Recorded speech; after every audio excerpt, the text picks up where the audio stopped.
Double 11!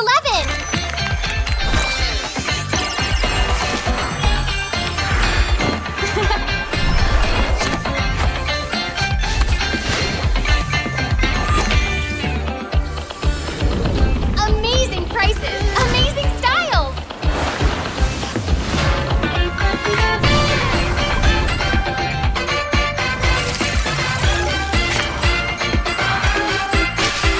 Win big in Mega Draw!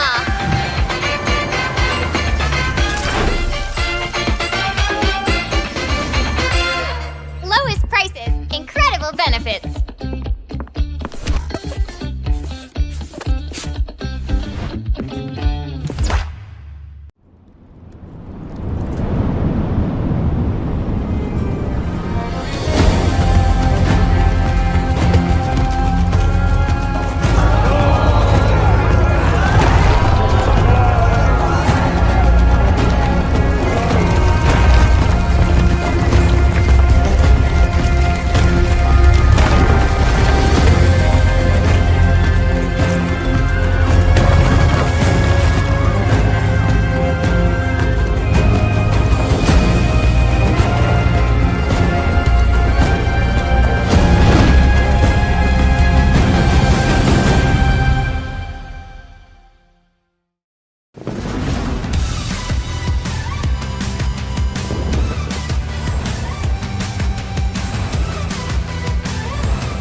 Welcome to Double 11!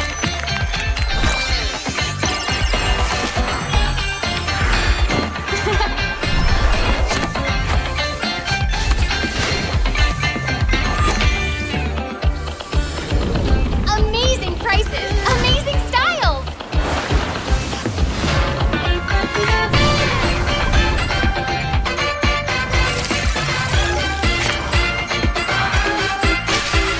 Win big in Mega Draw!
Double 11!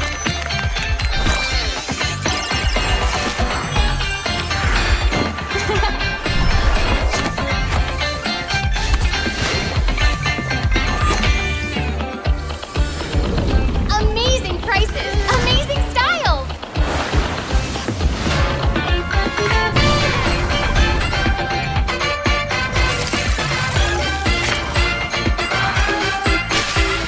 Win big in Mega Draw!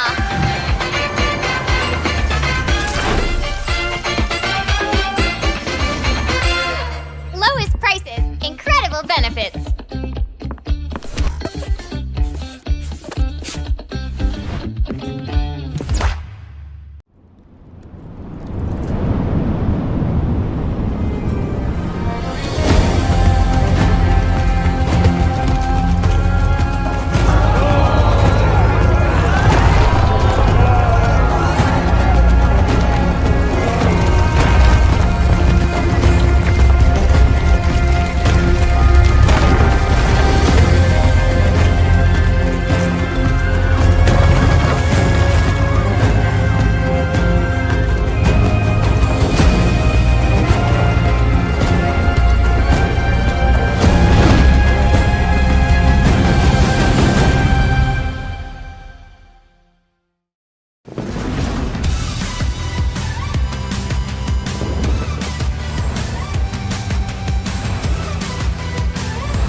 Welcome to Double 11!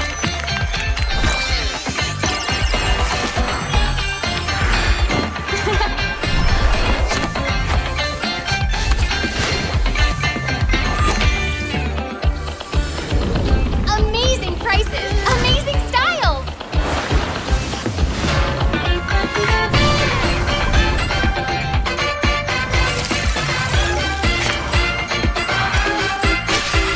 Win big in Mega Draw!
Double 11!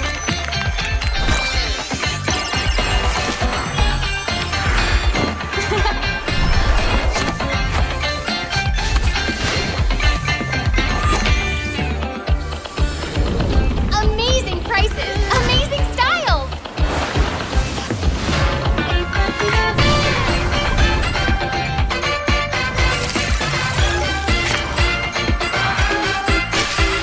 Win big in Mega Draw!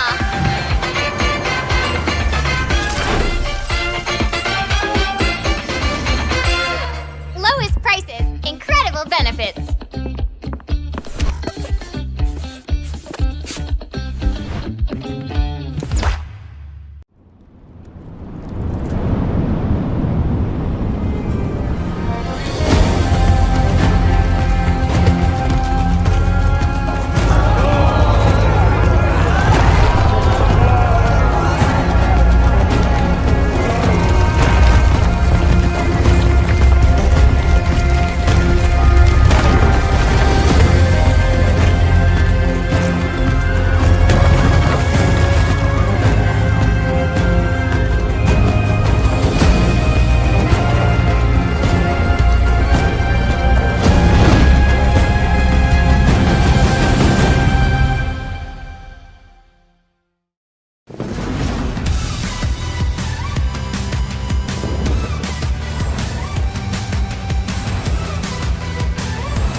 Welcome to Double 11!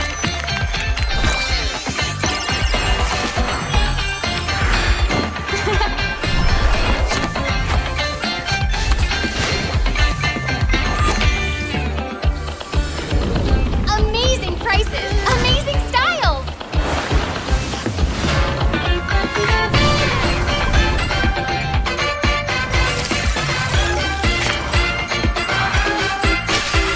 Win big in Mega Draw!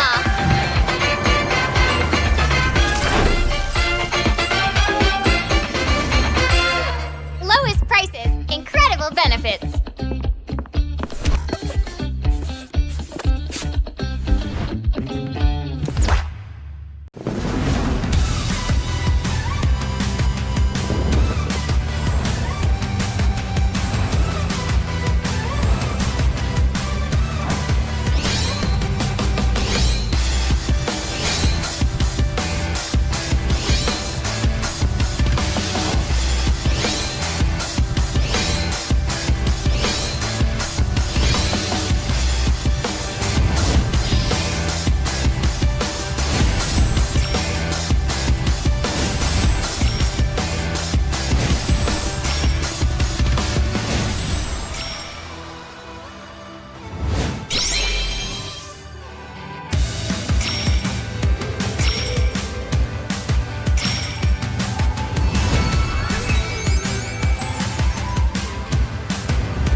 Double 11!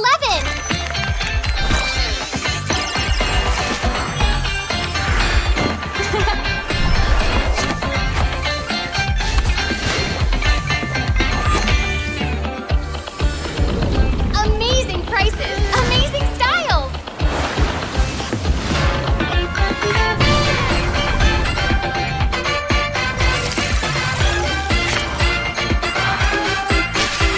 Win big in Mega Draw!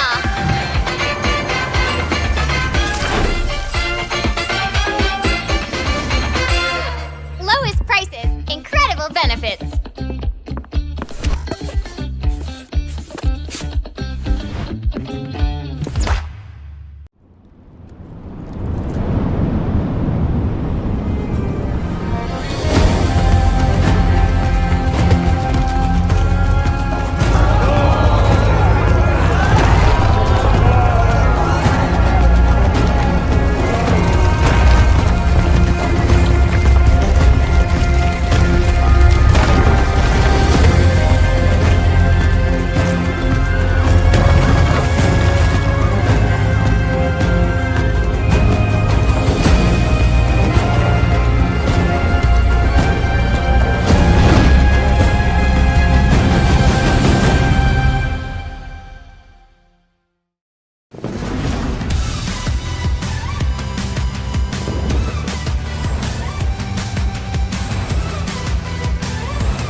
To Double 11!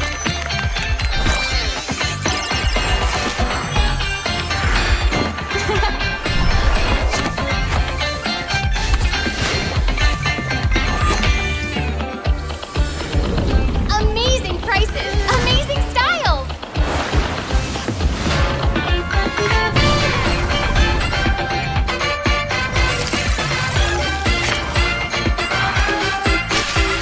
Win big in Mega Draw!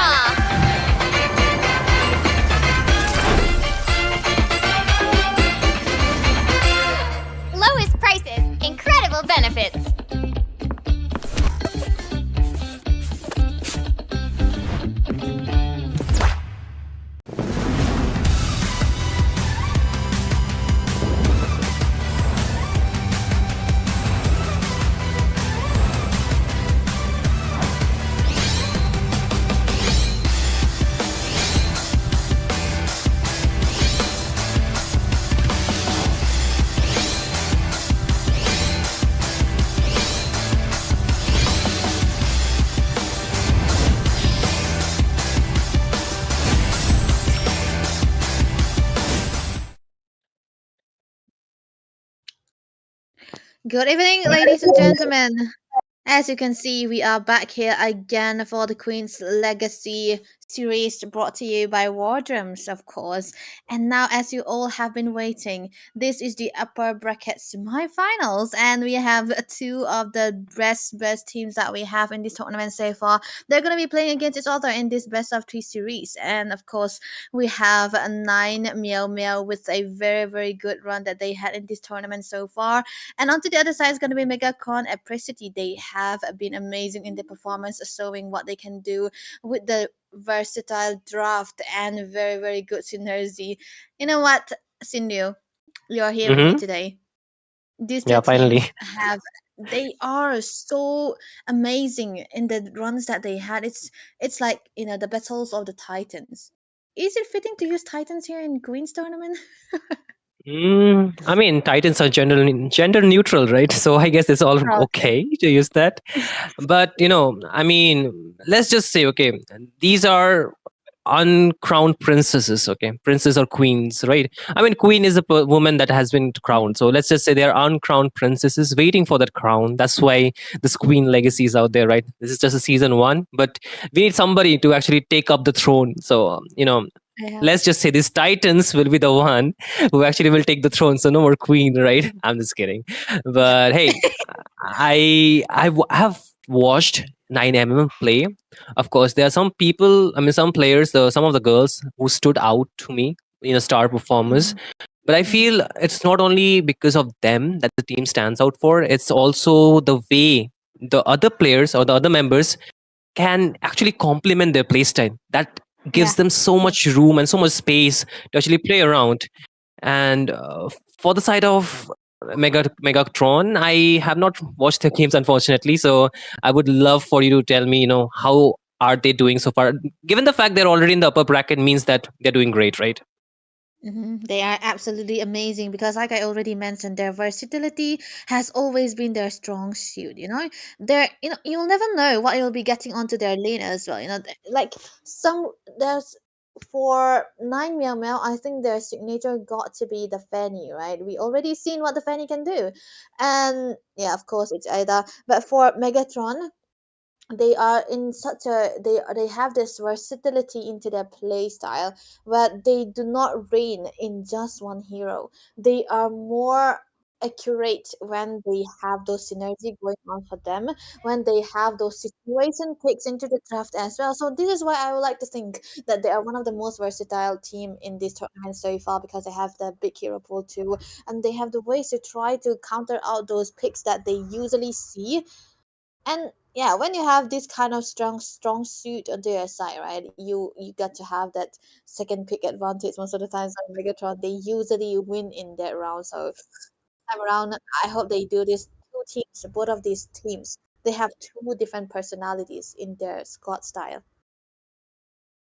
I mean, like you mentioned, this does open up a lot of possibilities, of course.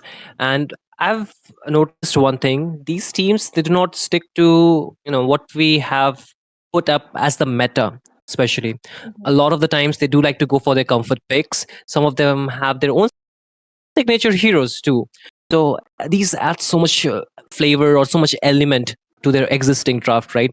And a lot of the people have been saying, the Fanny has been not working in the current meta lately, is falling off, Mhm. it's not the safest choice to go. But Ada has proved that it works. And not Yeah. only it works wonders.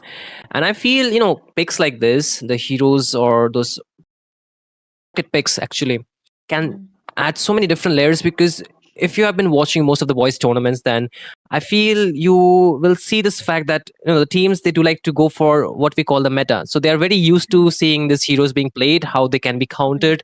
And when you play a hero which is not in the meta, which is not really um, a common pick in the current meta, at least in the tournament, at least what I'm saying, Mhm. then it kind of throws your opponent off balance, because you Yeah. keep on wondering which hero can you pick to counter that play or counter that draft. And this is actually a double-edged sword at the same time, because it can work, it cannot work, Mhm. depending upon how you're executing the draft. And at least for the girls tournament, I've seen a lot of the times, even though the draft is really good, sometimes if the execution does not go the way they want, it kind of throws them to a loop where they are, questioning whether they should go aggressive or whether they should go passive. And Yeah, that hesitation a lot of the times give the other team a lot of advantage. That's what I've noticed so far. So I think, we can see some more flavors. Of course, I think the teams out here are definitely here for a show, and they're not going to be very easily taken down. And I'm really looking forward to how they want to draft this game, how they want to execute the draft at the same time. that's why this is why the draft is so much of an importance. During the group stage run, if we can call it group stage, there have been like this one story where the teams in it's a meta where the fighter signs a lot, but still in True. this tournament we have always been seeing the Irritels, the Nathans, right? And there's always a way for comebacks all of the time. And I would like to say that not Wardrum, Queen's Legacy series is in their own meta, by the way. So I will like, but yeah, it wasn't to the group stages, but this time around, I think the teams are getting better and better. They have been rising. They have understand each other into a very very uh deep meaning to the way they are gonna be going against each other, the draft style, everything since the start of the semifinal and the quarterfinals, the knockouts rounds, the double eliminations. I have seen them leaning towards the meta more and more, right? They have been bringing out the Hmm. fighter goals. They have been completely ignoring the marksman gold lane, but it's Yeah. just very situational. And it also comes down to the amount of gimme players and Yisensin players we have. And Sinyo, it's a very very good day to mention that there are so many good Yisensin players that I have seen in this series so far, Yeah. better than the guy series that we have been doing Wow. before, right? I mean, I'm not comparing. I'm just saying that we have Okay. so many Yisensin users. Come on, there are so many Yisensin users, and I mean, I do not want to, categorize them in a particular place, but this is a series we're talking about. And if you have a particular hero to mention, right, the user to mention, I would say SDS, they have the best Lee player. And Okay. for Megatron, I would say they have the best Lapu Lapu player. Yeah, Okay. that's one of my favorite here. That's why I have to mention that. And of course, if we speak about the Hayabusa as well, there are more than two best users of the Hayabusa, so we cannot really mention that out two different squads. And of course the Fanny too, right? Then there's no one that can beat this Fanny right now, so Ada has to hold the trophy. I'm just categorizing at this point when I'm even when I'm saying we should not categorize. What am I I mean, doing? totally Individuality. understandable.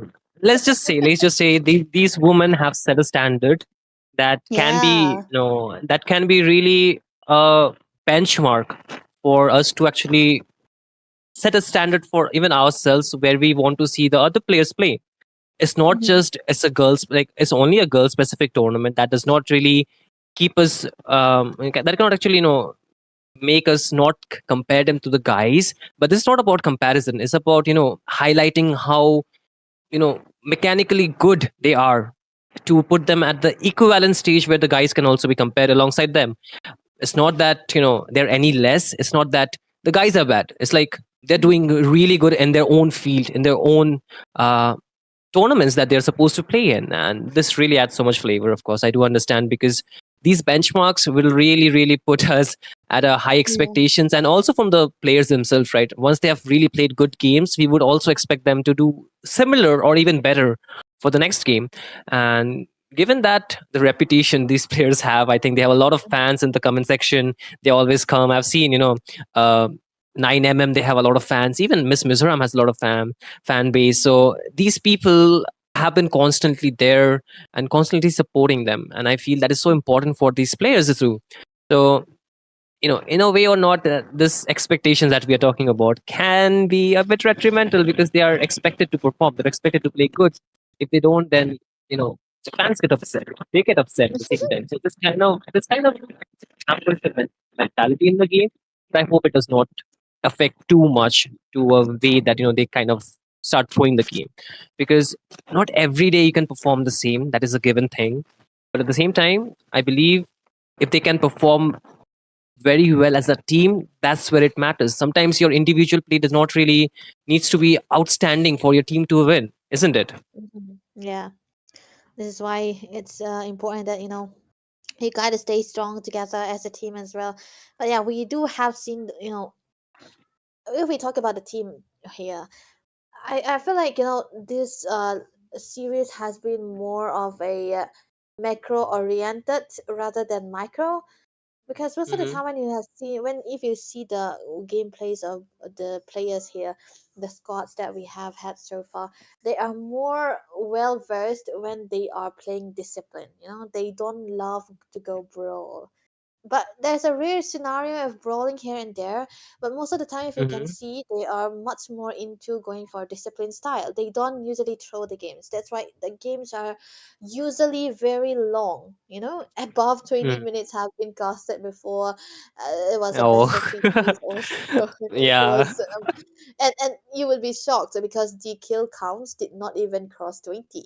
So that just say a lot about the disciplines coming through from all of the teams that we have in this legacy so far.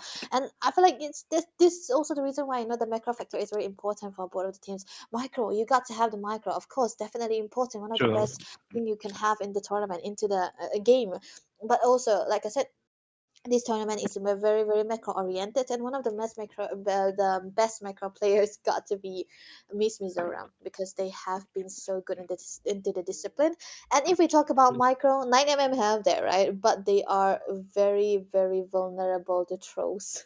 This is the reason why they usually Damn. struggle onto the late games, and even gave a game that can be a potential win. So there's no saying, Hmm. right? We have also known that this is a meta where the early game snowballs are the one who always almost wins. But in this tournament, it's completely different. It's completely different. You can snowball to your 10K, 4K goal, and then there's a ton of events where it changes down the game True. drags on, and then it comes down to a different result again.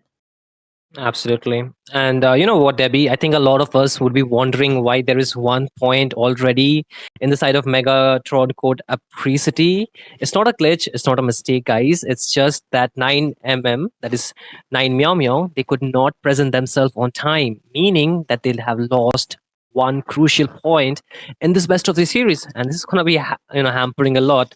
So that's the reason why they have already lost 1 point. And now we'll be proceeding with game number two, which is going to be played as we speak of. We are already in the drafting stage here, and we'll soon be discussing about the draft, of course. But Debbie, already 1 point deficit.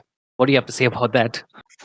This is a do or die, like we already said, the best of three series, and of course, this is gonna be the stepping stone for them to go to the finals, right? So Megatron, they will be doing this as an advantage. They will be milking this 1 point that they already have. So nine meow meow this time around, they should sow the cards. They should try to win this game, especially into the draft, and try to go for a Hail Mary play. But let's see what the bets Yeah. are coming to. It's Megatron.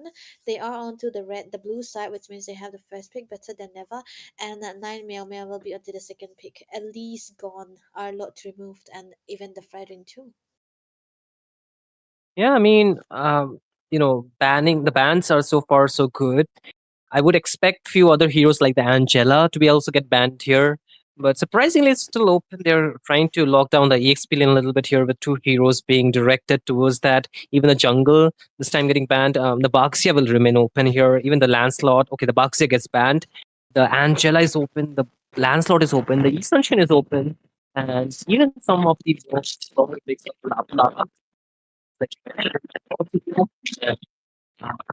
how the team's going to up from here on is going to be really crucial. If they do not take the Angela, it's going to go to the side of 9mm. And if they take the Angela, then they have to let go of the Lancelot, maybe, or even some other heroes. But I don't think so.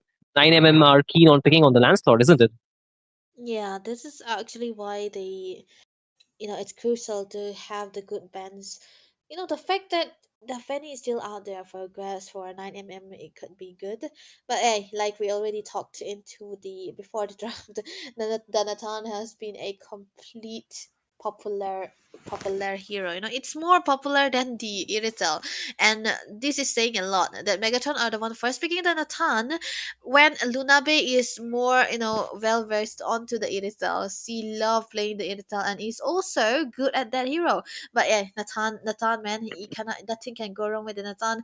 except if Nine Meow Meow, if they pick up the assassin that can literally obliterate the Natana from the picture as early as the first 3 minutes of this game.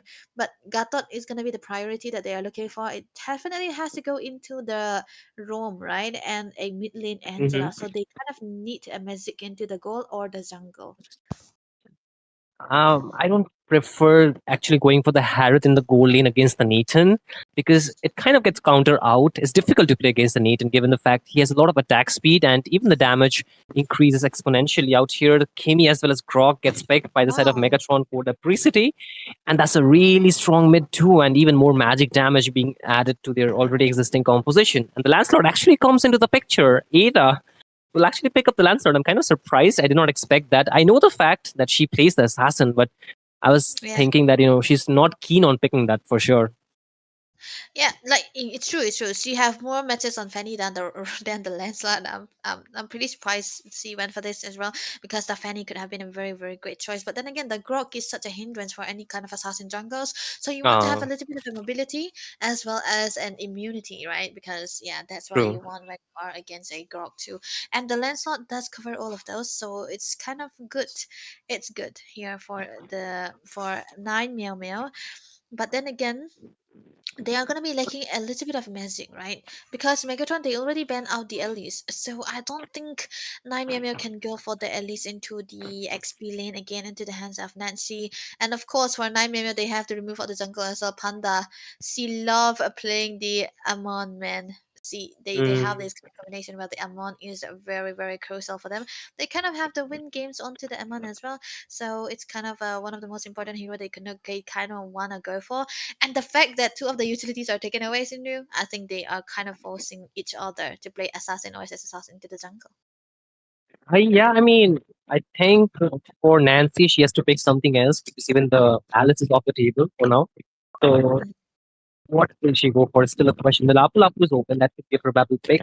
But again, the Esmeralda is still there. But I feel if they, for a Megatron, of course, if they pick the Esmeralda, it will be too much magic. But they ban the Lapu Lapu themselves, meaning that you already said Megatron is actually really good with Lapu Lapu, right? So Uh-huh. they do not they do not want them to get that pick. And even the Armand gets banned, meaning what other heroes? The YSS would be open, of course. Apart from that, what other assassin? Hayabusa could be another choice. Oh, But haya, haya. I think it's like they're expecting those pick at this stage, right? Because the Mm, Lancelot can win a 1v1 against both the heroes, even against the YSS and even mm, against the Hayabusa. Only if the user is really good with the timing of the skills, can actually outplay that Ogi Shadow yeah. Kill as well as the Mountain Shocker stun, right?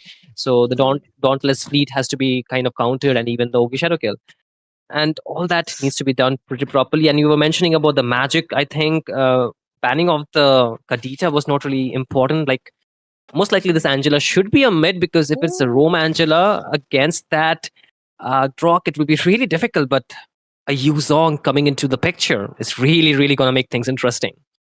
I like the Yuzong man. The last time I've seen the Yuzong in the Queen's Legacy, it was so good. I think it was into the hands of Ella or someone else. I forgot. It has to. Oh wait, it was still Nancy, by the way. Okay, I think Nancy is not here, so I don't know who's gonna be the XP on the side of Nine Meow Meow. But I'm pretty excited to see the Yuzong yet again. But it's kind of stopping out Megatron to go for the three assassin not assassin marksman that we actually were manifesting for. The Yishin cannot come true now because he have kind of three counters True. already. Gatot, Yu Jong, and of course the Lancelot. This is actually a winning first turtle, right? Yeah, this they kind of Mm. were forced to go for the Hayabusa, so it's still a good chance Panda can play the Hayabusa right there. Let's say it still seems her main priority should be the marksman. If they pick up the marksman, if Akiko goes for the Granger, yeah, that has to be her target. And of course the Angela as well. But if you talk about the 1v1 situation, the Lancelot and the Hayabusa should not go in a 1v1 situation, man. It's so skill dependent. But nevertheless, it's gonna be still Yeah. the Elisel they wanna go for. Wait, is Elisel I gonna be in a winning lane? At least in the early game, no. In the late game, it's going to be difficult because she has Yeah. to, you know, place herself in such a position that she does not get taken down because there's a lot of ways for the side of Megatron to actually try and go in for sure. But again, leaning wise, I think it's still a 50-50. More so like how the teams can provide the backup or assistant in the early game. That is going to just set the apart the goal lane matchup, of course. It's not a necessarily a winning lane, but it's better than the Grandeur for sure. I'll tell you, because the Grandeur would have Yeah, struggled with yeah. the projectile skill single, like it just hits in a single direction for change projectile skills, right? In a way.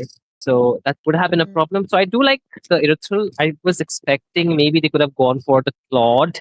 That could have been a bit better because the Claude has many ways to get out. But I think Akiko is definitely much more comfortable on the Irithel than the Claude out here. So it's just my, take on that. But at the same time, this will be the draft. Already 1 point behind. It could be a match point for Megatron Code Apricity. But Nine Meow Meow, they have a battle to fight. They have to get 2 points in their back to actually continue their run in the upper bracket. This is the semi-final already. So a lot of the things are online for sure, right? Yep, everything is definitely onto the ground here for the side of Nightmare Mare. I think if we have those kinds like lineup ratings, I would definitely it will definitely be in favor of Megatron here. But like I said, it's gonna be skill matchup that we are looking at. But other teams are equally good in the way they're playing, and Megatron they already got the advantage. So we kind of have to study the draft just a little bit. I Now that the growth is present, I don't see the advantage of the Gatot. I feel like he's more gonna be in the back foot in this game. So it kind of depends on.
After everything is done and dusted, we'll soon go back to the game. So we'll just come back to the caster deck once again.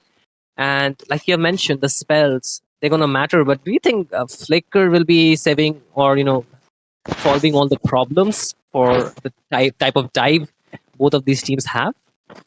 I mean, I feel like the flicker is a valuable.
for the hello side of screen पे sound नहीं Nightmare. है toilet screen पे sound नहीं है बोला तो Still उसको not. मैंने।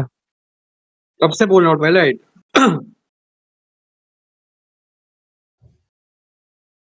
क्या हो गया भाई? हेलो टॉयलेट नो साउंड अभी तक नहीं आया.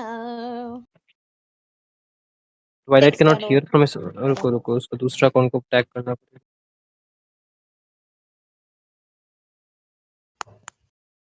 What's the name of the account? Dot.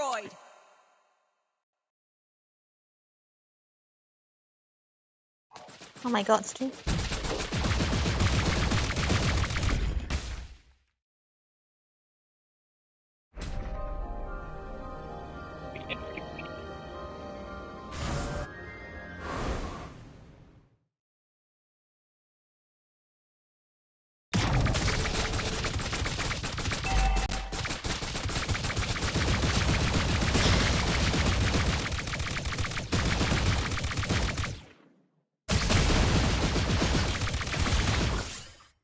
There's a lot of advantage. They can push in a lot of the turrets that have been standing still, right? The second tier on the top as well as the mid lane is of course there, but for how long is the question here, Debbie? Because I think they're doing a good job with the sync, and with this waves crashing down onto the second tiers, they should be able to at least pick up one or two inhibitor at the same time, because the side of not Megatron, but 9 Meow. Okay, wait. Trying to actually go in with the Ogi Shadow kill, but could not find the kill. But still, the pressure building up for 9 Meow Meow. Mm-hmm. I think they are actually going to be focusing onto this lot right now. The lanes are actually very, very good synced in. Raw is also into the bottom lane right now. The Raw is still out there. But hey, onto the mid side, there's going to be a lot of damage coming for AO defensively. Panda with the damage able to walk away. But hey, it's going to be the Dragon being used as well. Ada removed from the picture is going to be taken down by the Grog. Sen right now removing one member for the side of 9mm. They are focusing onto the base right there. But it's going to be Panda trying to do in. And Akiko will be falling down yet again.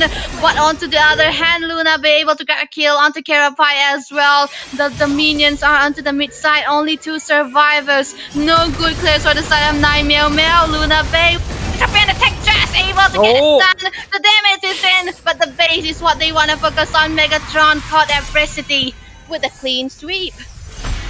Yes, sir. And this will be a clean sweep for Megatron Code Apricity. And unfortunately for 9 Meow Meow, they have been knocked down to the lower brackets. So the first finalist at the Queen's Legacy will be Team MCAT. That is going to be Megatron Code Apricity. What a game, right? It was really clean. The first point, of course, by default, or because of not really being ready on time, went to the side of Megatron, and from there it was an easy road for them, right? They easily clean swept this game, and now they're happily sitting at the finals. So kudos for them, but I do kind of feel bad for 9mm because they could not really do too much in this game. The way Sen was playing that Grok was putting them in so much pressure, and even the aggression, even they were answering back. They had to rotate so much of resource, right? They had to get the Grog, not the Grog, but the Garud Kacha there. They had to get the Angela there, and even Akiko had to leave her lane and come and help Ada to just try and find some farm. That actually gives so much advantage to the side of Megatron Code Pre-City, because they were easily pushing the gold plates. One, they were getting gold, easy gold. Second, they took down the first tier so quickly around the map, giving more access to the jungle of 9mm. And from there, it was more like a snowball, I would say. And I feel like they also kind of play their cards so well. They, like I said, right, they have the versatility into the picks. They ban out the for 9mm. They ban out the Lapu Lapu, pick out the Yuzhong. They wanted a winning lane, but then again, it's actually gonna be coming out with the Fulvius, right? So into the early stages, they know that the Fulvius should be able to get out onto the lane if they have a good help. You do not want to be stuck in the lane together with the Yuzhong, because the Yuzhong will always be coming out on top when you go in a 1v1 situation. But then again, the help coming through from the side of Megatron, they were trying to force their way into the bottom lane, trying to give out the pressure so that they will be able to get their first objective into their hands, because they have their assassins onto the side. And of course they were able to achieve that with the first kill that they had onto the Yuzhong. Karapai wasn't able to do anything with that. And if you all one deaths down before you're level 4 with the Yuzhong, you are completely useless for those objectives as well. And that was where the True. start of Megatron, power starts. And of course, we cannot forget the Grog, man. The Grog was such an amazing factor in that game, Sen, with the amazing stats. And I thought, and I know for a fact that she was able to annoy Ada out of her jungle. She couldn't do anything about that as well. And the lack of response into the mid lane also kind of have to be the biggest factor that 9 Meow were struggling with. I totally agree. I feel if you put the jungler in pressure, especially a Lancelot, it's very difficult to actually try and find the farm back, because in order to find farm on Lancelot, if your jungle is already invaded, you need to go and find some kills. And if you're already behind in terms of gold, it's very difficult to actually try and achieve that. More so when your entire team is also helping you out to secure your own jungle. It's even more Yeah. so that not only you're losing gold for yourself, but your teammates are losing too. And with that kind of pressure and also presence coming from the side of Team Megatron, I feel they were on the driver's seat in this game from the get-go. And that did put them in advantage, and they just, like I mentioned, snowball from there on, because with that 5 to 6k goal lead, it's pretty much comfortable lead, because you get at least one item lead onto most of your core members. And the damage was coming, right? Even if, like, I think Panda was getting taken down, there was the Kimi, there was even the Nathan, who was giving enough damage that was Yeah. could not even be sustained by the Angela's ultimate, or nor by the Garud Kacha in the long go. This is why the mid lane priorities should be out there, still available, guys. You kind of don't want the Angela with a bad clear, so I think the clearance were on to the favor of the side of Megatron.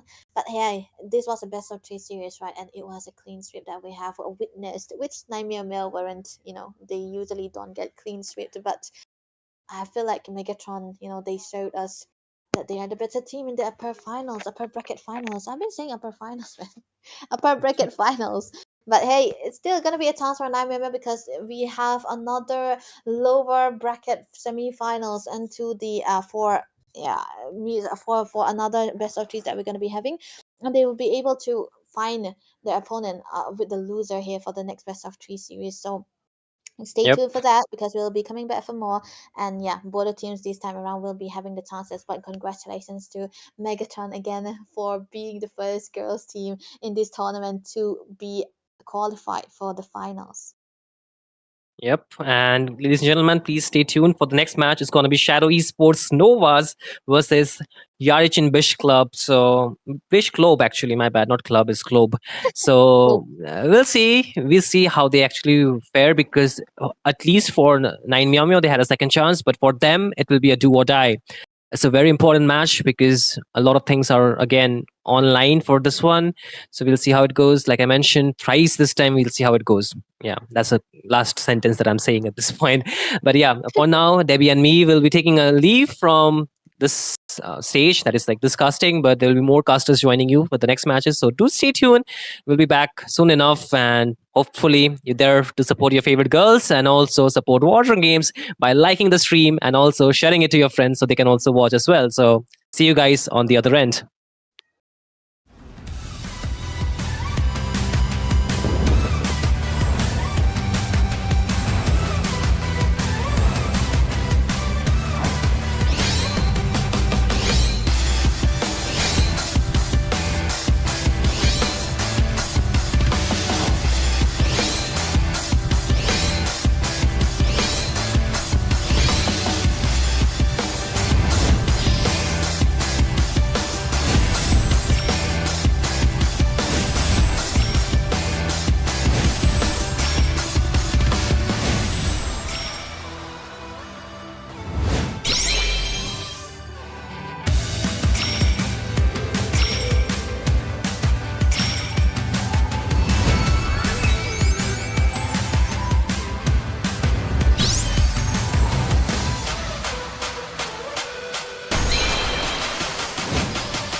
to Double 11!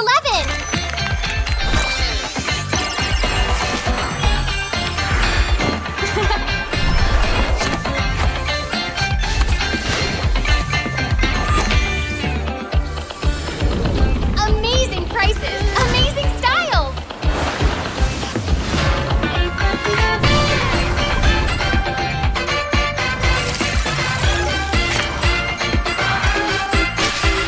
Win big in Mega Draw!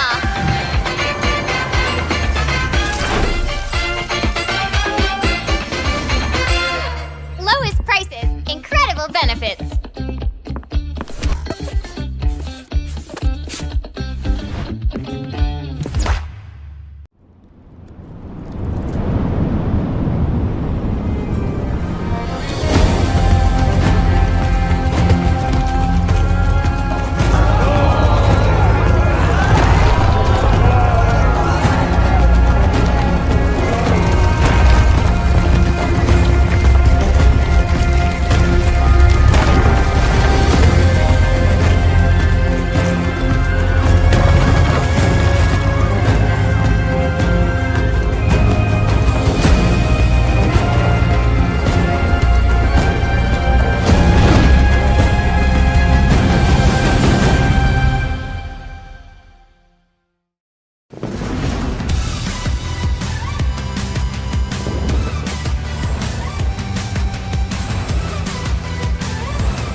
Welcome to Double 11!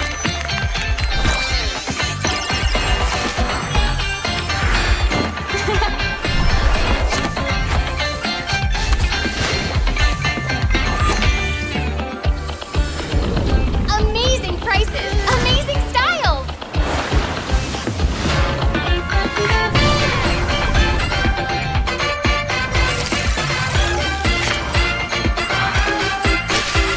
Win big in Mega Draw!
Double 11!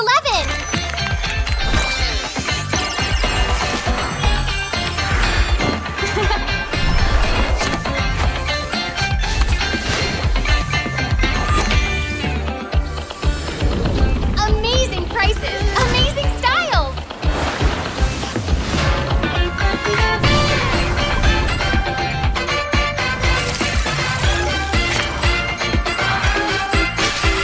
Win big in Mega Draw!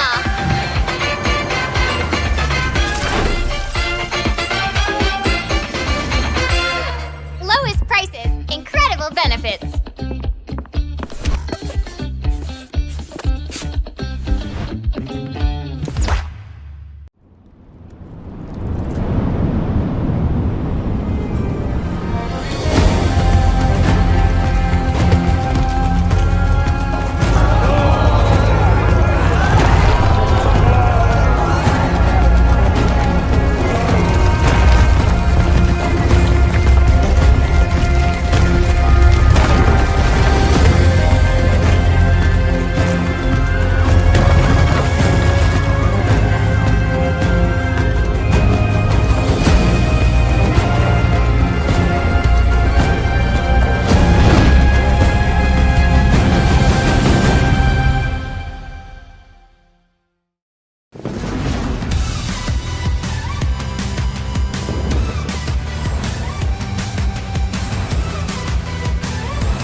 Welcome to Double 11!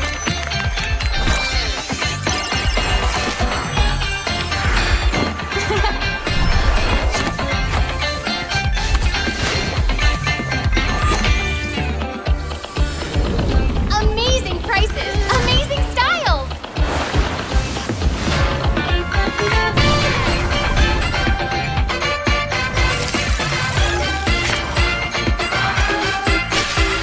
Win big in Mega Draw!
Welcome to Double 11!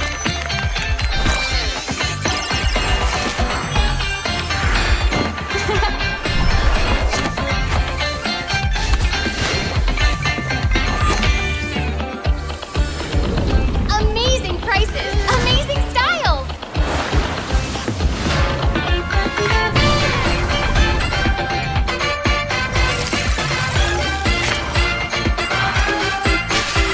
Win big in Mega Draw!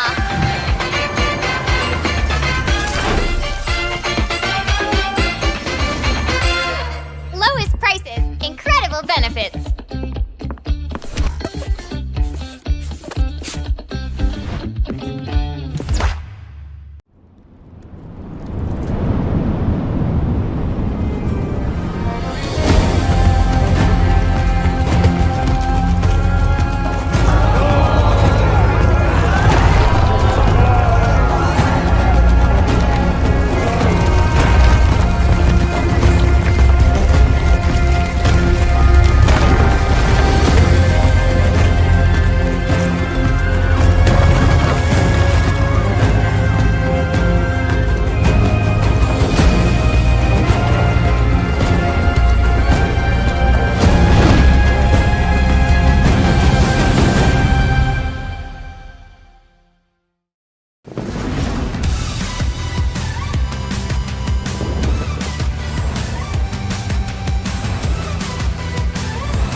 Welcome to Double 11!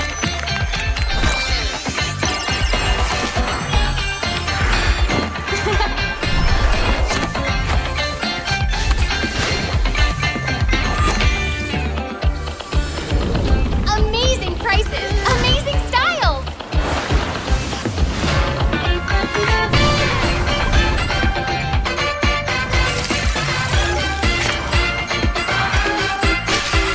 Win big in Mega Draw!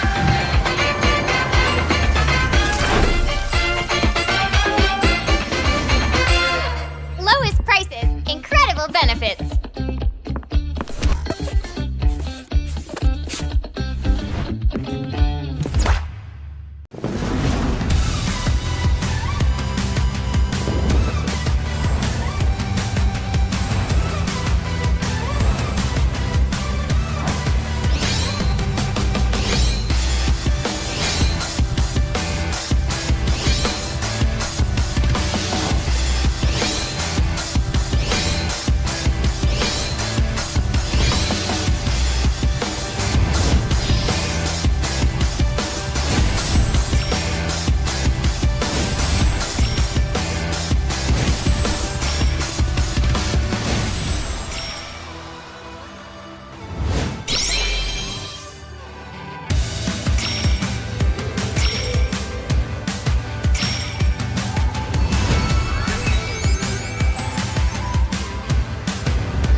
double 11.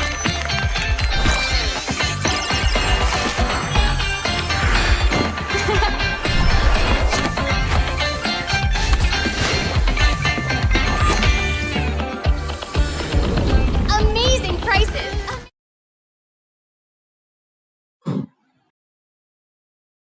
Huh? Okay.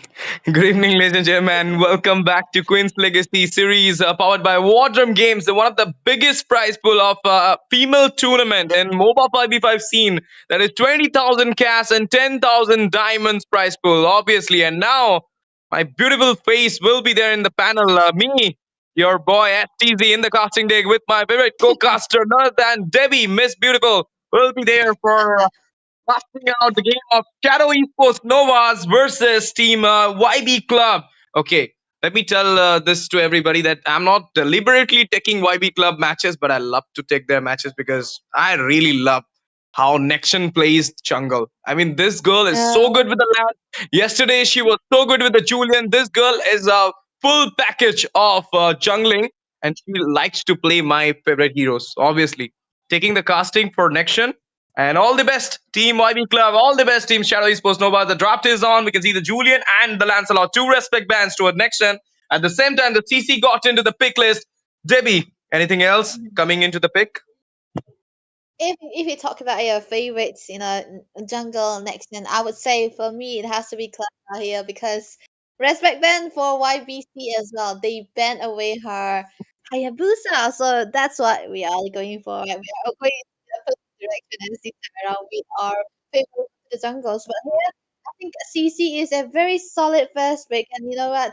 This is a country series, so both teams they are already understanding each other, what factors they are going to be bringing onto the table, what are the heroes that they want for themselves, and of course, if you prioritize the heroes that are into the meta and the CC picks. And next to that has to be the Jushin and YBC. They are the one picking up the Jushin, but I am a little bit skeptical about the Minotaur though.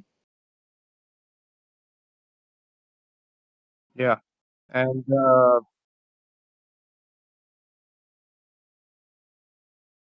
Eh? okay. Yeah, hello. I mean, sorry, I'm really Okay. sorry for that. I think production should do something if other voices are coming in.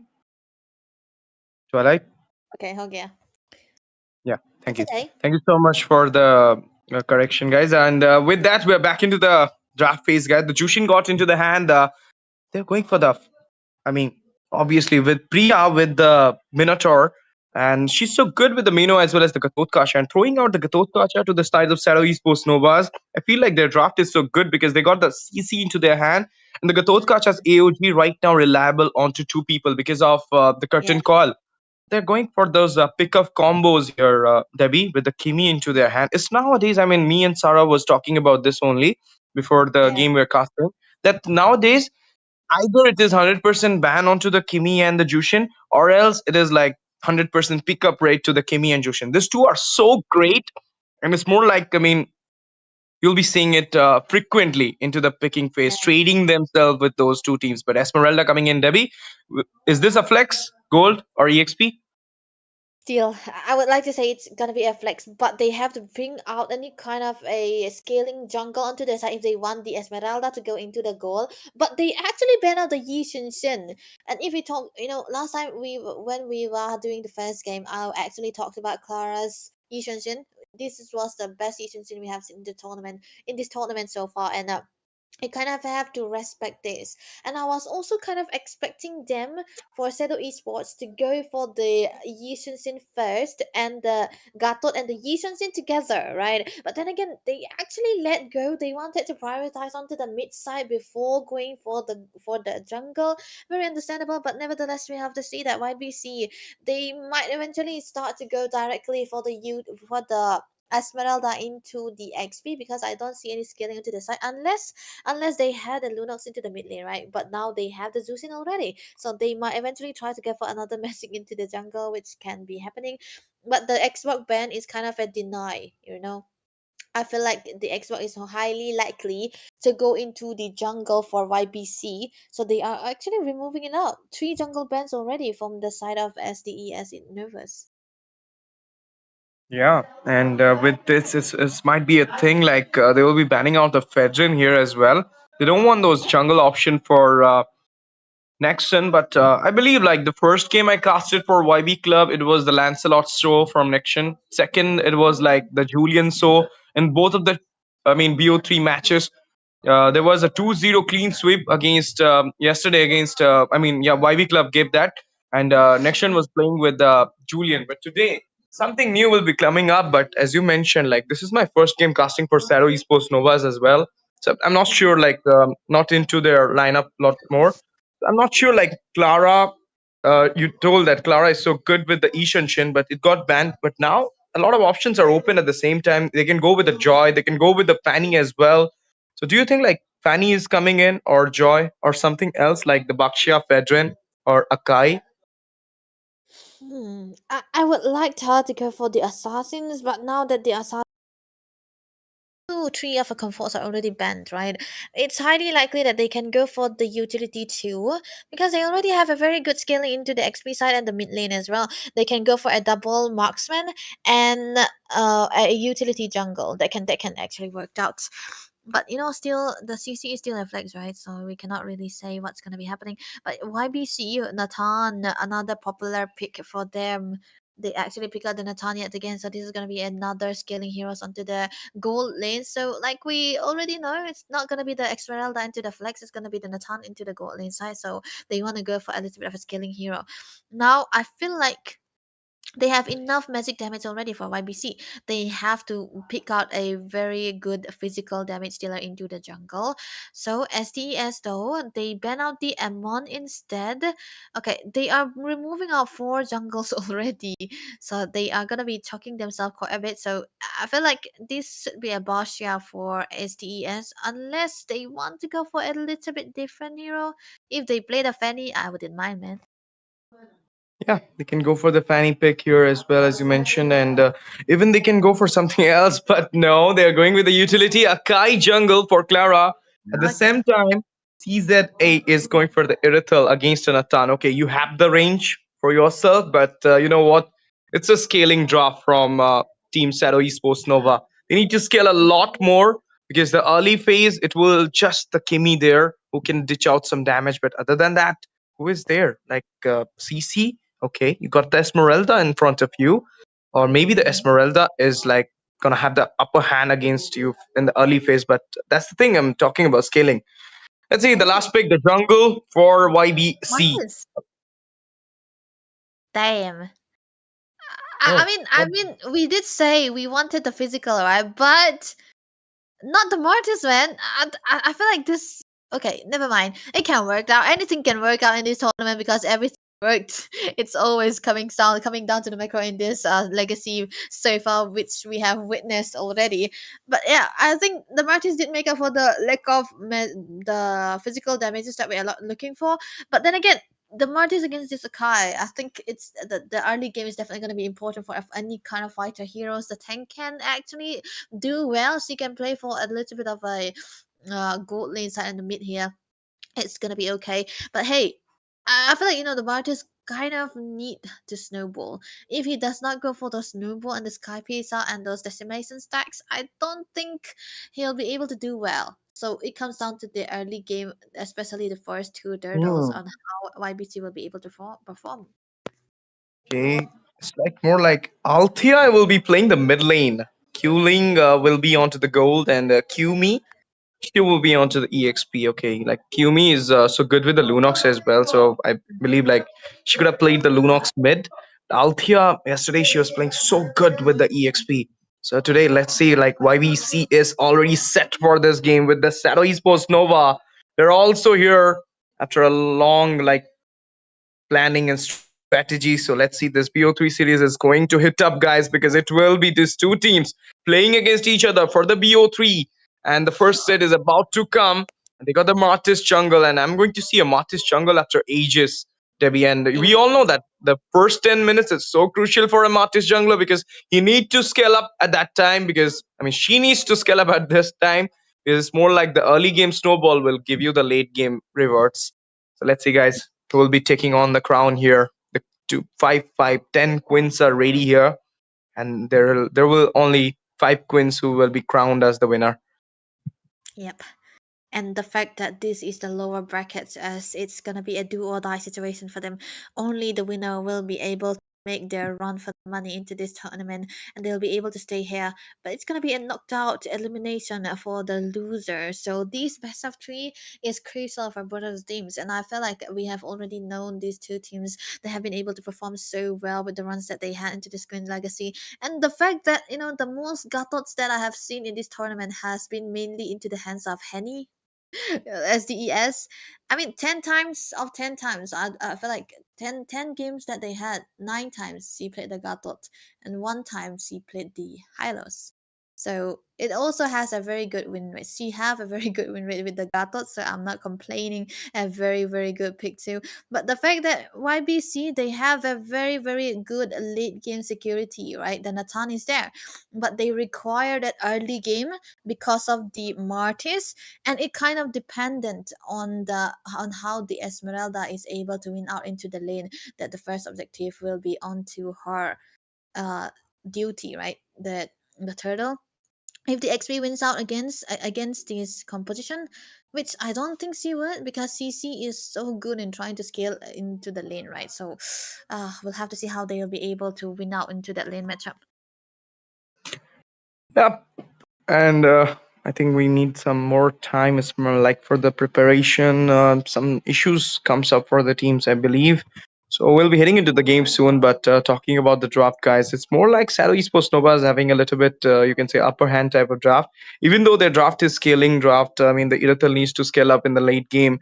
The Kimi is there for the early phase, the CC as well, but the CC will get a little bit of a hindrance from the Esmeralda. But main thing is the Akai against the Martis. Let's talk about it, because it's more like the Akai has, like the heavy spin can counter out the clause, like the Martis decimation. At the same time, the mortal coil will be countered by the heavy spin. So I believe like Martis will not have a full time enjoyment in this game, because Mm, even though Nextion is so good with her heroes, but still, like, I don't believe this Martis will be working out against Akai.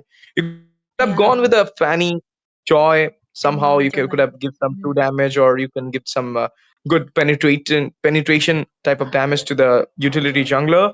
But you went for the Martis. Let's see, guys. It's more like not to the jungle versus jungle. It's more like you're going to secure the objectives and Mm, prioritizing the backline. But there you go. I mean, when you're talking about the backline, they got the Irithel there.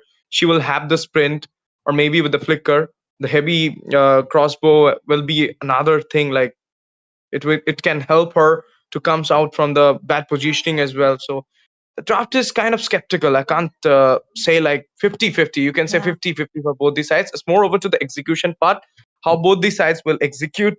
If they will properly execute it, they can actually have the fun. When we talk about the draft, I feel like they are, or YBC as well.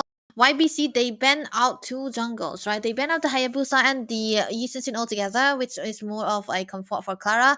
And for SDES, they ban out 4 jungle potential heroes. I said potential just because of the Xbox flex, right? But still, if we count it, it has to be 4 jungle being removed for Nexon. And she was put in a position where she had to go for either the Joy or another physical, right? But she cannot go for for the Joy, because they already had a lot of amount of magic damages, so she was forced into a physical, which have to be the Martyrs. So I kind of want to see how the early game works out, because I feel like the winning matchup is going to be dependent on how the mid lane plays around. Let's see, guys. Tuning in, and everybody is all set here, ladies and gentlemen. Welcome back to the Land of Dawn for the Queen's Legacy. It's Team Shadow Esports Nova is going against YBC for the BO3 series. The lower bracket is going right now at the Wardrum Games, and you're gonna see that early game hindrance from the Jushin by giving that lantern flare into the face. And in the meantime, zone coming out. That's a good zone. Okay, the mortal coil comes up. A little bit of damage being poked out onto the roamer Haney of Shadow Esports Nova, and we're yet to see the first blood. Yeah, it was a very close call, but Rhea taken down very early on again. That's gonna run. Look at that. Never let to get the first blood. Mortal Coil comes up as well as the continuous cross. Can it be? Oh my goodness! Oh my goodness! Gatot Kacha got deleted down with the tear damage as well. And it will be a 1-for-1. Roamer for the Roamer in the early start of the game. YBC, they will not get backlash. We thought like it could have been a triple, into the macro, double for the Kimi, but that doesn't happen. They managed to dodge it out easily. But now it will be a trap down onto the Irithel. She doesn't have a lot of resources. Flicker baited. Oh my goodness, that was a close call. 1 HP. Still be able to survive, it's okay. But the resources already wasted on, so it's definitely stopping Caesar from rotating around the map, which is not highly possible because he is an Irithel. He wants to go into the lane and farm, which the Nathan will be equally doing so. But hey, right now with the first fight being already secured by both of the teams, might be a little bit engaged. Mid lane though.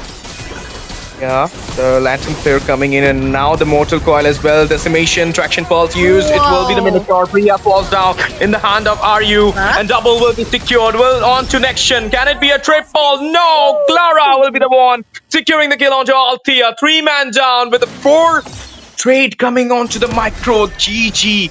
3 for none, and the 3 turtle into the side. Even though, Qumi is there for the zone, I don't believe. Okay, the blessings comes up there. Clara secure the turtle with the retribution, and with that, it's more like the retaliation comes up for the side of team YBC. I think they were trying to look for a little bit of compensation on what they side, but you cannot really do that. But Clara, there was an amazing engage coming through. You would have thought that, with Kai, you might be going for a little bit of a fight to the bottom lane side, but the engage onto the mid lane was so on point. The heavy spin pitting down 2 members, that was a good one at that, and they were able to grab a kill onto Althea into the mid lane as well. But hey, onto the top lane, there might be a Lantern Flare, Henny providing the aid, but now Clara into the picture. Clara into the picture with the heavy spins coming in there. He's just cornered him down. AOG comes up and Chobi popped up as well. They're going back. Rimchin Bacon used. Everything just got thrown there. The baited, all the resources, but now the traction pulse comes up. Slipper of HP. Prickle baited as well. Widow and Fury coming in. He's getting a trap down there. Stabilizing popped up as well. Decimation coming in. Is it a early decimation? It didn't stack up. What? But now, okay, the overextension will be a pricey one. Alkia falls down in the hand of CZA. Yo man, it's high time you ban out the Gatot Gacha from SDES, Okay. but never mind. Another? Melting with the heavy crossbow with that Kimi's diving in as well. This is SDES. Nova, we're right now cheering out the whole YBC. Nexton falls down. Sliver of HP needs to go back killing. Althea coming in as well to giving a little bit of zone. But look at Clara. He's already set there. Can he go for the spin? Yup. He's taking out Tushin out from the range. Okay, a zone comes up with the Mino. He goes for it, giving a little bit of reason, but now the Lantern player is there. The Turtle coming in into 16 seconds into the lineup down. Another uncontested for Nova. Possibly, but the thing is, I don't feel like Nixon is able to find out those go in with the Martis as well. But because of the fact that there's always gonna be a big chunk of tanky frontliners onto the front lanes, and there isn't ways for her to go into the back lines most of the time, especially on the Caesar, and this is gonna be costing them quite a lot. But which we thought it was a 300. Taunt. Oh, taunt now. The Mino and Fury 3-man knockout, but Rue with the buck onto this boss. Althea falls down in the hand of the Irithel. CZA and Henny will be securing a kill. It will be a double for CZA. Kumi falls down. 4-man down with the macro being secured, as well as the turtle into the hand of Akai. Clara, everything settled, Devi, and this is the domination we are talking about with the draft. The execution part is properly done by Shadow Esports Novas at this point, and it is a huge, massive, mammoth total of goal lead. 6k into the hand. Can it be recuperated? Can we gonna see a comeback at this position? YBC. We were actually talking about how much of the requirement. Hey, Clara.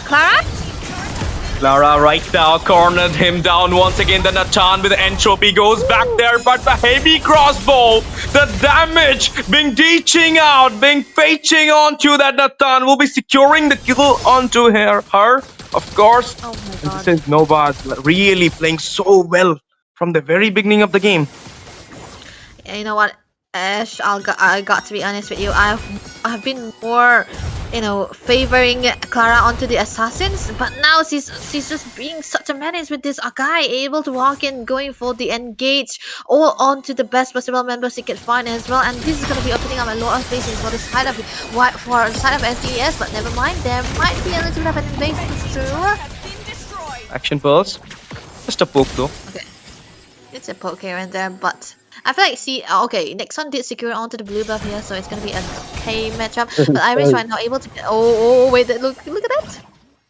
It's more like a kitty fight there with Clara and Nexion, of course. Like, well, of course. I mean, he just went for that heavy spins there. And now it's more like they will be trapping down them, but it is the third turtle time to come up. But looking at the goal lead, Team Shadow Esports Nova is having, I believe, like, shouldn't go for the turtle, go for the Lord directly. Yeah, this is exactly what you can be doing with the utility energy on site, and the fact that YBC have an turn into their lane, onto their gold lane, they will be playing for her. So you cannot really do that. And this one of the time is the part where the Martyrs became completely useless, because he is the kind of hero that is going to be excelling into the laning phase as well, because he's going to be rotating very well, able to get all the skills here and there. And the fact that they have a Minotaur with a gold, with a Blast of Oasis onto her side, but Clara, Bispin.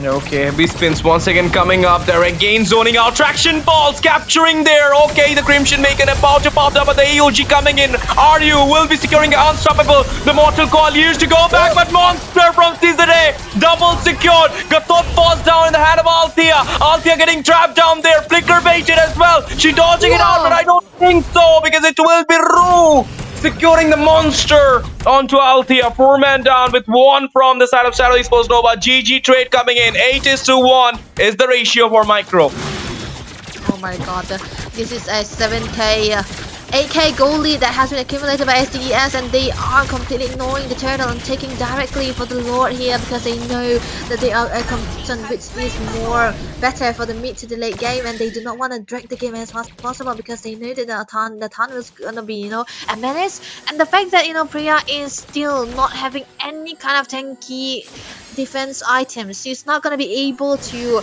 dodge out or sustain any damages coming through from Caesar or even Rue as well, because she is on the Flash of Oasis. That is a heal, that is not a sustain.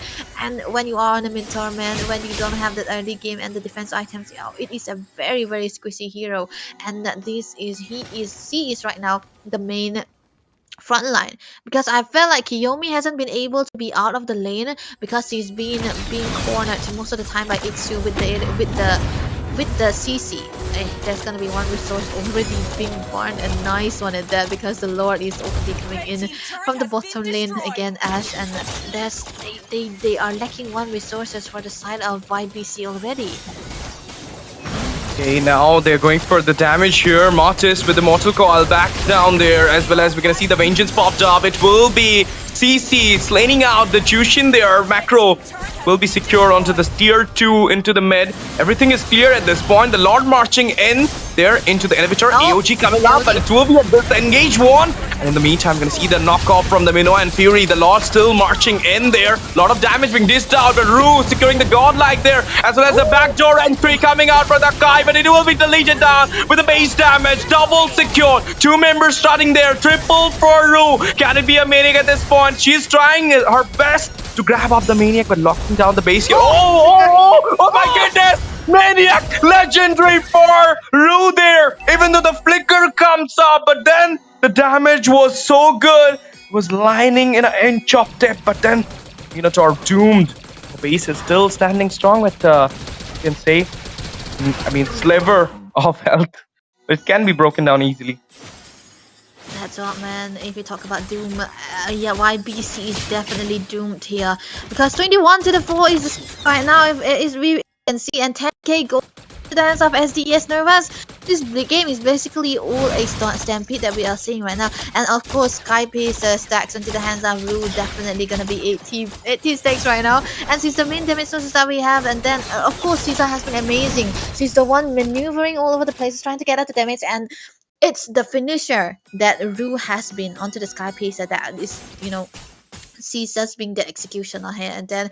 But the fact that only two bills has been taken out by Chilin onto that Nathan is definitely not into their favor as well, because onto the Nathan you kind of need at least four items to be the main damage sources, and I feel like he is the only one that can be the win condition for the side of Hmm. YBC, and I don't see them doing that anytime soon, because every lead that they have has been all into the hands of the side of SDES Novas, and this time around they will be strengthening the goal lead that they have already with the Lord take yet again and again.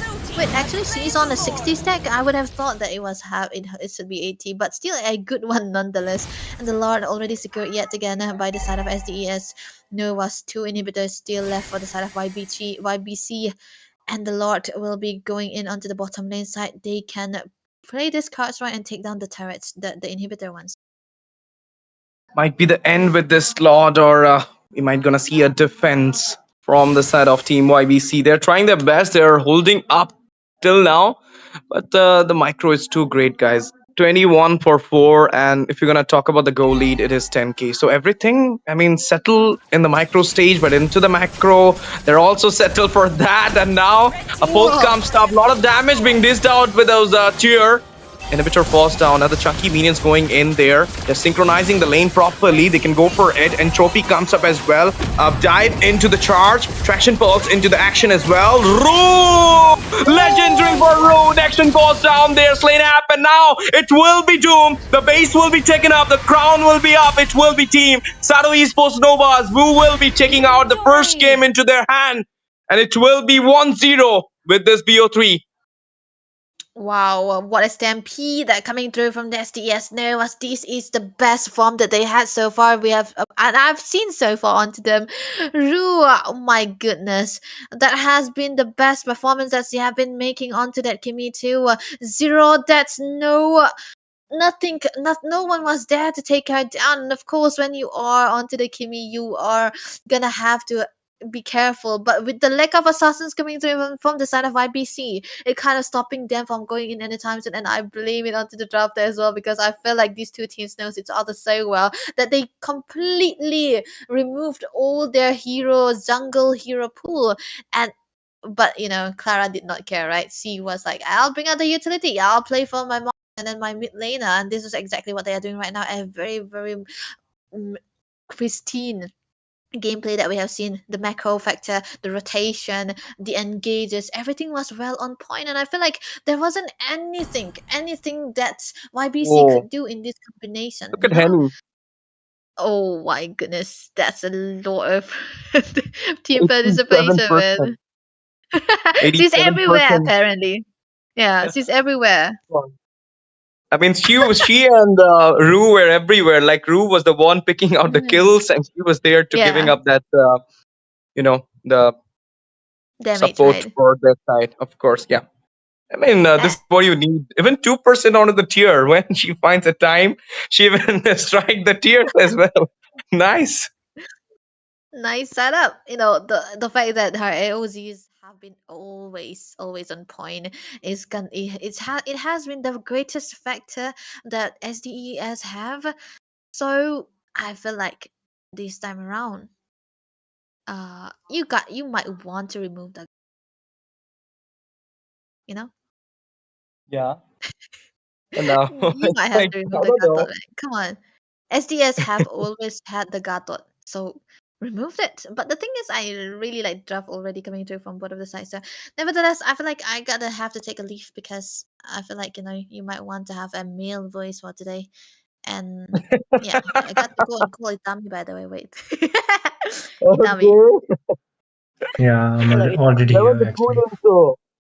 Yeah, I'll do a mode duty. So, Why don't you take the second game, huh? Let's go for a triple desk if you are free. Nah, nah, nah. I'll be fine here. I'll be fine here. Itami can take over. I mean, it will be fun. I'll be the PvP. You guys will be the analyst. I'll be. Oh my god, let's go, let's go. Okay. Yeah, okay then. all right. Thank you, Debbie, for the attention. Thank you, Debbie, for being there for the first game. And with this, like, if Debbie Mhm. is going, then if right now, if Shadow Esports Novas are losing, then it's like a Debbie luck. But she'll be Yeah. there, guys, supporting you, both the teams in the chat. I'm damn sure about it. But now, Itami, you were watching the whole game. Let me ask you something. Let me ask you something. Okay. Something is like, what was the fault from YBC? I mean, they were playing too great last 2 days, but today when the Julian got banned as well as the Lancelot goes banned, Nexion kind of cornered into that Martis pick, which is really not reliable in this meta. I mean, we never see a Martis into the jungle nowadays. Even if it is coming, you need to show your ace into the first 2 3 minutes, otherwise you are doomed, just like the game happened. So, do you think like hero pool, or I mean, just a Execution. strategy they were building out at the point?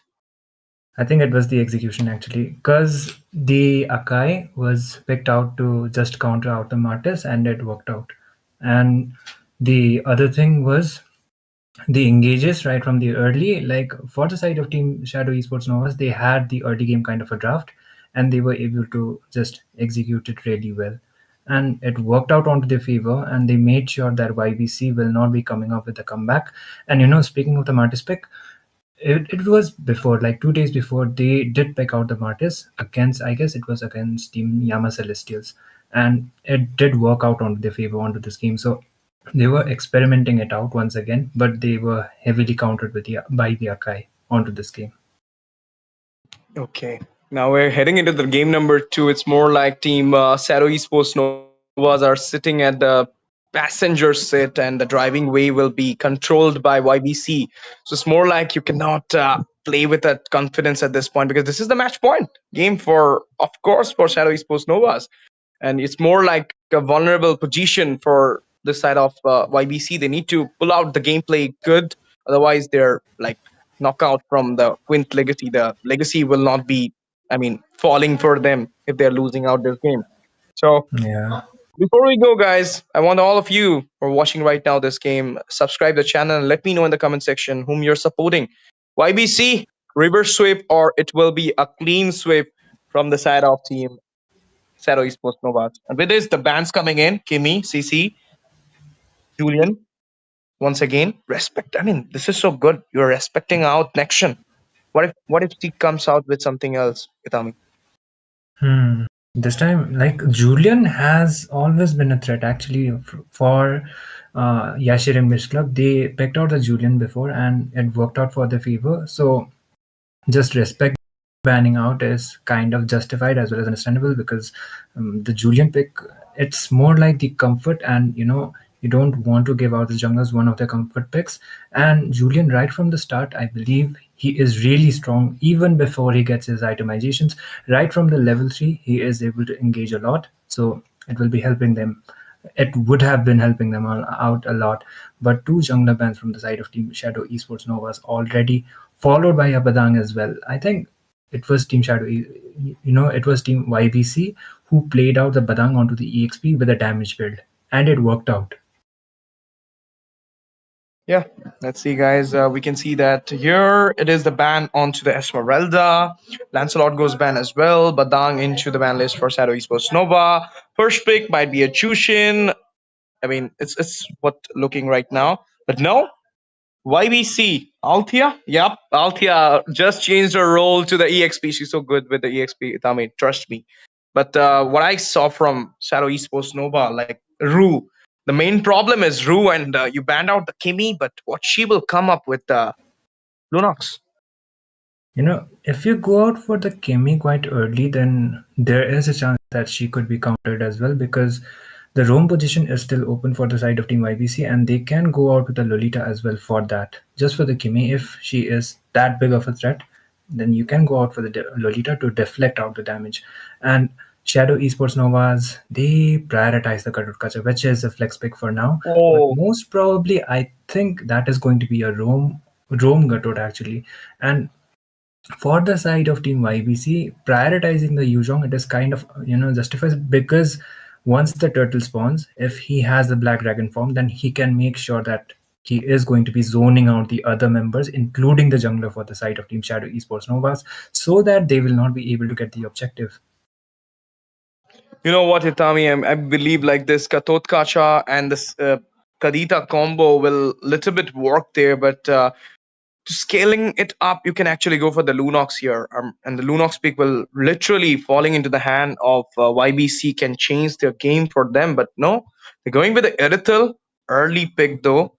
Right now, you can actually go for a lot of picks to counter this Irithel out. You can go for a Beatrix into the goal, but they're going with the Irithel, Hylos, Yuzong, yet to pick their jungle. I mean, this is what Nexion is going for her comfort. At the same time, I mean, what if they will ban out the other options for the They assassins like actually, yeah. Hayabusa, Ishinshin? They went out for the Nathan though. Like against Irithel, not she actually, it's a he. And Nathan does work out against Irithel as well onto the laning phase too. And he has a really good lane control as well as the lane clearance is really fast for a Nathan. But both of them are heavily reliant onto the itemizations. And I think in terms of the mobility, Irithel is more of movement, and Nathan, because of his entropy, he can use it onto his advantage to just escape or maybe initiate onto any team fight. But on to the second banning phase, we are seeing two junglers getting banned out. Export also would have been pick priority for the side of team YBC onto the jungle against the high loss. Shadow Esports Novas could have been also been picking it out, but they just decided to go and ban it out. And Aurora ban for the side of This Team is Shadow respect. Esports. One thing is, against Yama Celestials, this is the one hero that was quite a nuisance onto the game number 3 because of the Aurora pick. I believe that was the Aurora specifically who was the main playmaker for the side of Team YBC when it happened. So they are just banning out the comfort heroes for the side of Team YBC, making sure they are not getting those heroes they are comfortable with. It's more like it's a respect towards Kumi. Like that girl is so good with the Aurora, so I might thinking that thing. But at the same time, as I mentioned, Lunox, Farsa, Eve, Chushin, everything is there, guys. They can actually go for it. But oh my goodness. This is a raunchy pick coming out from Novas. It will be the Lapu Lapu into the EXP against Black Dragon. Black Dragon versus this bravest fighter, Lapu Lapu. So it's going to be a beautiful setup into the EXP, but moreover, like laning phase, the Lapu will be contributing more in the team fight. There will be a lot of, micro aggro farming for the Shadow Esports Nova's jungler, but he had to pick their junglers, both of the sides. But now we're gonna get one revelation from YBC though. All the assassins meta ones are banned. Fanny is open, Joy is there, Fedden is there, Bakshia. These 4 heroes are kind of open at this point. Oh Oh my my goodness, god! Oh my coming god! in. The Fanny pick from Nexon. And she is going, Kumi is going with the first against the Kadita. You will be sustained. You'll be taken out with a knockoff. You'll be taken out with the rough waist. At the same time, we're going to see the Amon into the hand of Shadow Esports Nova's Clara. It will be a matchup scaling. It will be a matchup pick of combos. So, Itami, whose draft you're favoring more here? I don't want to do the favoritism thing actually. I like both of the drafts. It's all onto the execution, but YBC, looking at the composition, looks like it is going to be most probably like they are actually playing it like they will be having the final run. So they are going all out and they decided to pick out the Fanny as well. And on to an interesting fact is, except for the Gatot Kacha taunt, there is no one specifically to stop the Fanny unless they just invade her purple buff and take it out from her. That will be one of the key objectives for the side of Team Shadow Esports. Yeah, let's see, guys. All the 10 queens are once again ready, and this time it will be the 2 or die for YBC. They need to pull this game out, otherwise, they're doomed. They're out from the tournament. They'll get knocked out from SDX Novas. And Novas are looking so good with their draft as well. They're more confident because of the 1-0 lead they're having right now against YBC. Second game is on. Ladies and gentlemen, welcome back to the Land of Dawn. This time, it's not the king, but the queens fighting with each other, clashing with each other for the glory, for the crown. And this is the game number 2 of this BO3 series, Shadow Esports Novas versus YBC. And lower bracket is going on. Itami, Both the sides of the junglers are taking up Look the at the aggro. invade. Lava Golem invasion is coming in there. It will be the still, which is not going to happen. Clara securing it and going for the blue buff here. Can we see another invasion? Not yet, actually. Even though she has the blue, I think being a bit more overconfident can actually cost out not just you but the entire team members as well. So playing it out quite safe and focusing on getting the level 4 as well as prioritizing the first objective, that is going to be the turtle, is going to be more of a priority, let's say. So Shadow Esports Novas, they already have the lead like onto the series, so YBC, they will be trying to make sure that they are going to be taking the game number 2 onto their side. So there is a possibility we might be seeing a game number 3, but for now it's just the basic rotations coming up as well as the engage onto the mid side. Priya is only getting taunted out and looks like there might be an invasion for the Amon. There is the engage, but they just go back and the invisibility will be able to save him out. The turtle about to be spawning onto the next few seconds. With Fanny retribution though, I mean, Yeah. she's kind of figuring out it. It's more like she wants a utility for her. Might be going for the brute force build as well. And now the turtle being on here. The turtle dance being started from the side of Shadow Esports Nova. The follow-up coming in there for the first blood skirmish. Black Dragon coming in. The first blood will be secure onto Clara there. What a way out here right now. Serpentine there and the round and round coming in, but it will be the bravest fighter. Iris going in. Priya falls down. A knockoff comes up as well. It will be Rue once again. Nexon falls down. Double for Iris. And Choppy comes up. It will be the early game skirmish coming in there. The Aegis comes up as well. 4-man down with the turtle on for the side of Team Shadow Esports Nova. 4 for 1 is the trade with the macro being secured. It will be 5 for 1. What a start. Dreaming Danny? on with the match point. Danny? Again, Oh, no. No. Rue just gets Well, it on don't time. have that. I believe, yeah, Fanny was, Fanny also used out her retribution, but Rue, for some reasons, he was able to time the first kill of Kadita quite perfectly. So she will be getting the turtle for the side of Team Shadow Esports Novas as well as a 4-for-1 trade. So a big trade as well as the turtle going out for the side, instantly giving out them a lot of gold lead already. So YBC, they need to do better when it comes to the trades, and Priya is trying to get out some visions, but there are still 2 people waiting onto the bush. So Priya is the only one who could be the backup for the side of Team YBC. They just go back, and Fanny as well, even if she is getting the purples, but still the trade is for the side of Team YBC. There's the engage. Oh, wow. Beautifully burst out there. And Kadita goes down as well. Revitalizing popped up, but Drew will be the one getting chunked down by the burst. But now the Fanny goes in with the steel cables. Can we go for a dip cut here? No. No. It was just a 1-for-2. Oh, AOG. Oh, beautifully engaged there. Hylos going in for the little bit of poke, but Entropy from the backline with the execution from the Amon with a sliver of HP. Both of them will be going back. Black Dragon coming in for the engager. Henny at a sliver of HP. The dive in comes up. Knock up from the Kadita. Rockwell! Rue with the execution there onto the Yuzong. Beautifully goes in. Take out the Yuzong. And it will be a 1-for-none trade, but the way the Fursa and the Hylos, the Priya and Kumi dodged it out was so good. But now the Feather Airstrike comes on for the lane clearing. Turtle being on. Itami will be having the turtle. Looking at the pace, I think it will be the Amon trying to contest it out first, but what a combination from the Kadita onto the mid side, making sure the Yuzhong is not getting the farm he is supposed to get, and there is the Amon able to get a kill onto Kiyomi. She is just going to be falling. The feathered airstrike won't be available onto this time, onto a crucial time when the turtle is up, and it might be the uncontested turtle once again going off for the side of Team Shadow Esports. Yeah.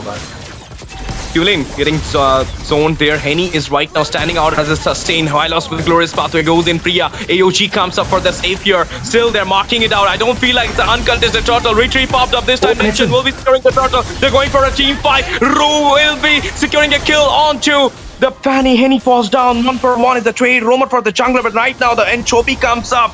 Beautiful execution. Beautiful follow-up by CZA though. But the Nathan is getting scaling up here rather than the Irithel, so it's more like Shadow Esports Novas are having the upper hand. Itami, but what is happening at the top? Trap down mechanism happening there too, buddy. will be taking out one there, cornered him down, and cornered her down, and now will be slaying her up. Oh my god. Beautiful executions once again from the side of Team Shadow Esports Novas as well.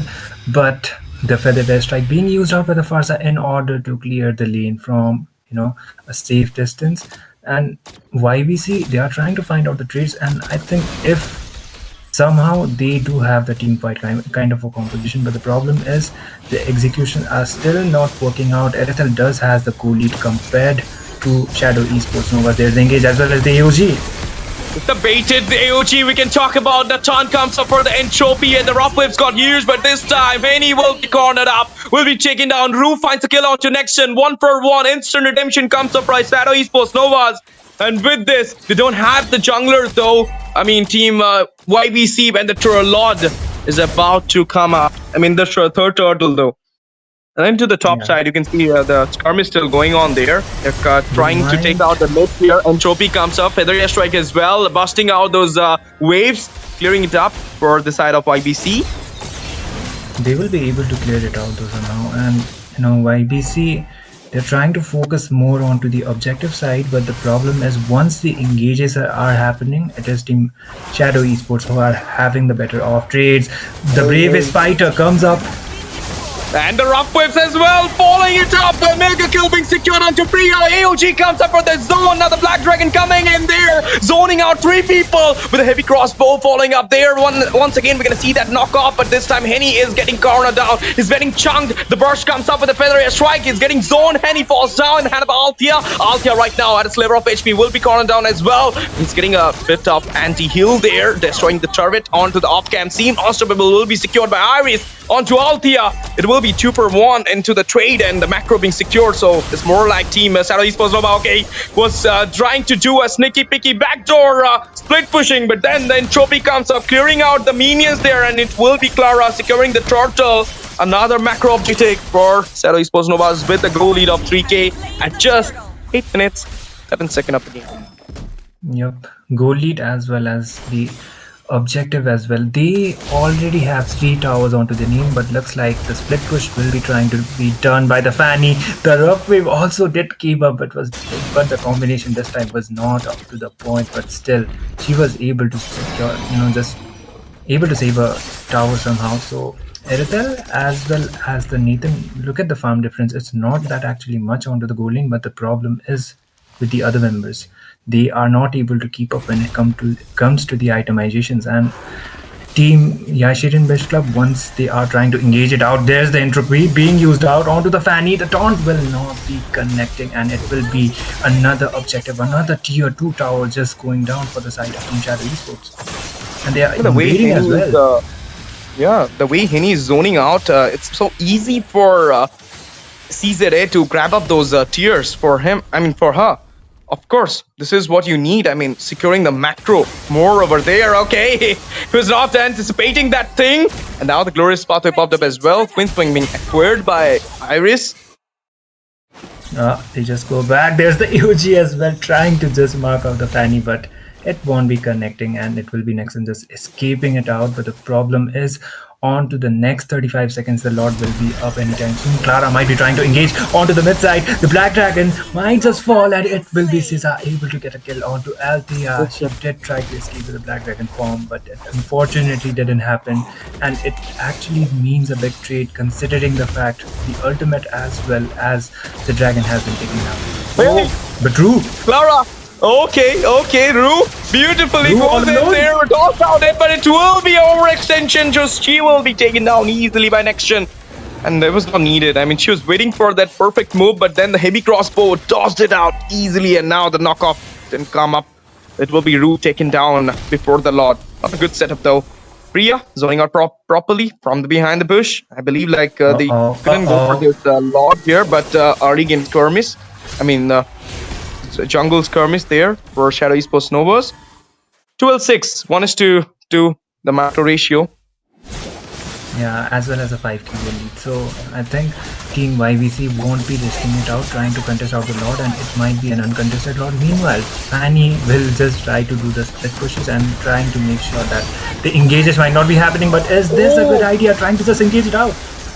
Look at that, the position of Althea as well as the Oh, first half. He just bursted it out. Quillen falls down. Althea into the hand of Brew. They're still going in. There will be CZA onto Priya. Bust her down, chunked her down, and three-man goes up for YBC with the Shadow Esports Nova claiming the lead in this game. Domination is so pure. It's just the annihilation coming in. Ruthless playing from Shadow Esports Novas just jeopardized every moment of this game. And again, look at the bravest fighters. Holy Blessing goes up from the top side, as well as the mid is in a vulnerable position.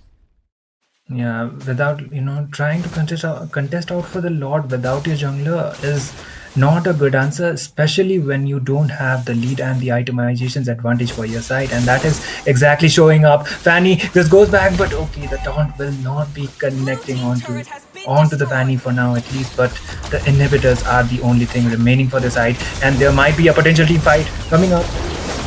Okay, the Feather Airstrike is there. Hanny goes in with the EOG. Blessings comes up as well. Godlike secured by Iris. The Lord is still coming in. Entropy follow-up coming in there. Busting out. Henny falls down. Mega secured onto the Althea. Shut down onto CZA. QB right now leading the front way. Still, you can see that Qlin is trying to surviving and trying to dishing out some damages there. The inhibitor falls down with the Lord coming in there. Lapu Lapu still surviving. Iris with the previous fighter. 7 of HP, high loss. Priya managed to goes back in the safer zone. They will be deflecting out this lot. They'll be defending it as well. We need to wait for another one. Shadow Esports Novas, it's not the time to end the game. You need to wait a little bit more. But there is a little bit scaling coming out for Hulin as well. So you need to worry about it.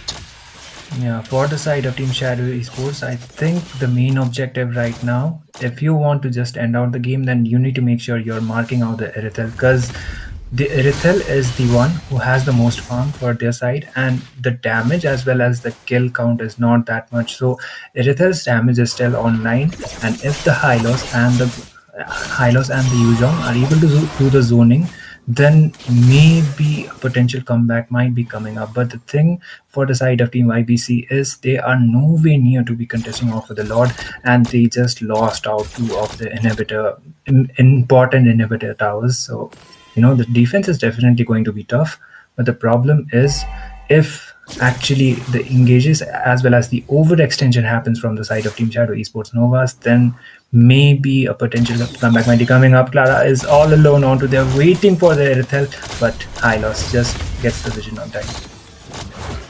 Okay, time for the second Lord. It's just 9 seconds away from the land of dawn, and it feels like, Team YBC are not in the position to contest out this slot. So another uncontested one for Novas coming in soon.